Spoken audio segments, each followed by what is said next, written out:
The Minnesota Vikings should and could improve the offensive line in the 2021 NFL Draft. It's like a broken record, but you know. And one of the premier offensive line names in this version of the draft is one Rashawn Slater coming out of Northwestern. Woo! Go Wildcats. Let's get that. And I know, probably won't be there at 14, blah, blah, blah, blah, blah, blah. But we also talked about Penei Sewell, so yeah.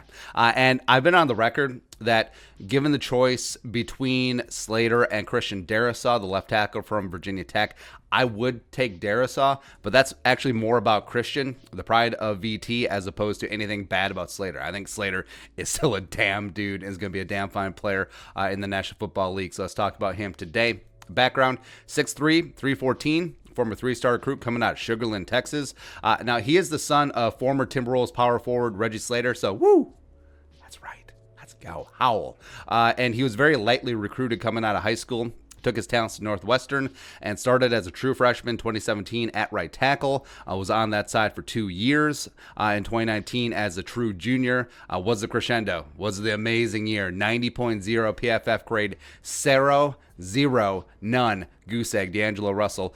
Sacks allowed and only 5 pressures.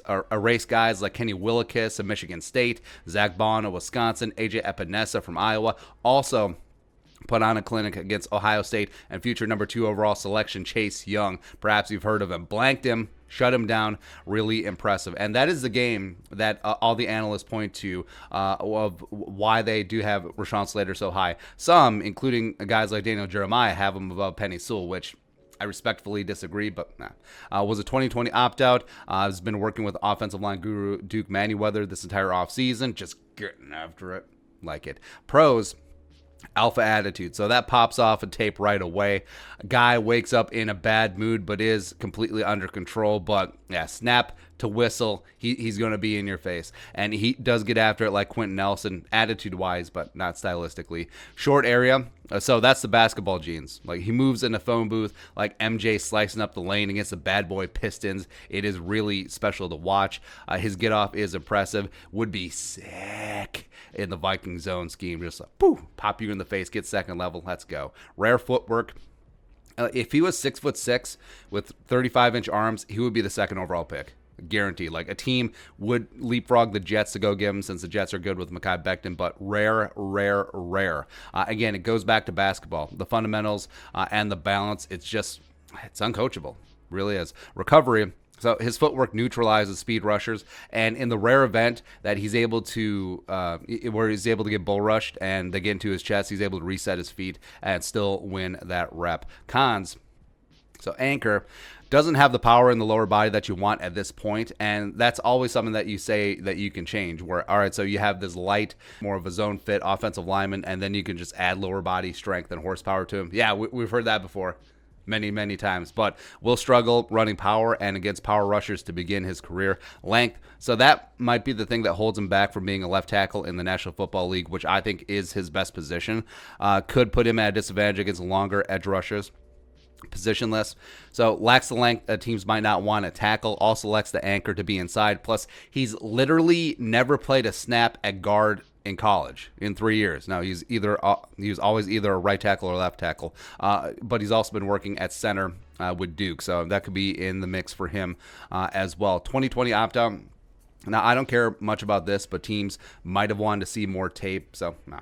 NFL comp, Isaiah Wynn was a 2018 first-round pick, number 23 overall by the Patriots coming out of Georgia. Now, he was light. He was not tall enough. He had short arms, and everyone dinged him. He's like, oh, maybe he'll kick inside. No, the Patriots are like, no, you're a left tackle, and he's turned into a damn fine one for New England.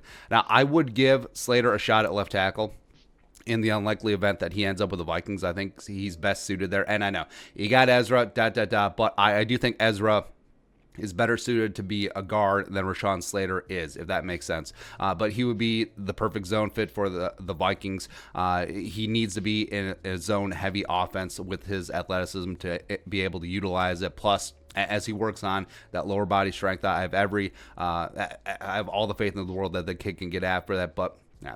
And the reason that I do like Darrisaw over Slater just slightly is that Christian is an absolute what you want in a left tackle. Like, if you're shooting a movie about offensive linemen and you need a left tackle, you would get Christian Darrisaw. Like that's the guy that you would get from Central Casting. Plus, you get rare power with Darisaw that you don't get with Slater. But I still think that Slater will be a coveted commodity. I do think that Penny Sewell will be the first offensive lineman taken. I think Slater will be on his heels at number 2. Because if you look at the draft board, depending on where Sewell goes, I think Slater could slide into the top 5. But you could definitely see the Eagles going with him at 6, or the Lions at 7, Broncos at 9 if they don't get their quarterback.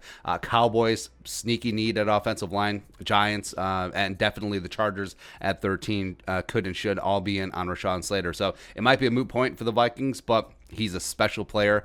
But a little bit of a gamble due to him not checking the boxes of what teams want as a left tackle or what they want as an interior offensive lineman either. But kid's talented, and I look forward to watching his career pan out.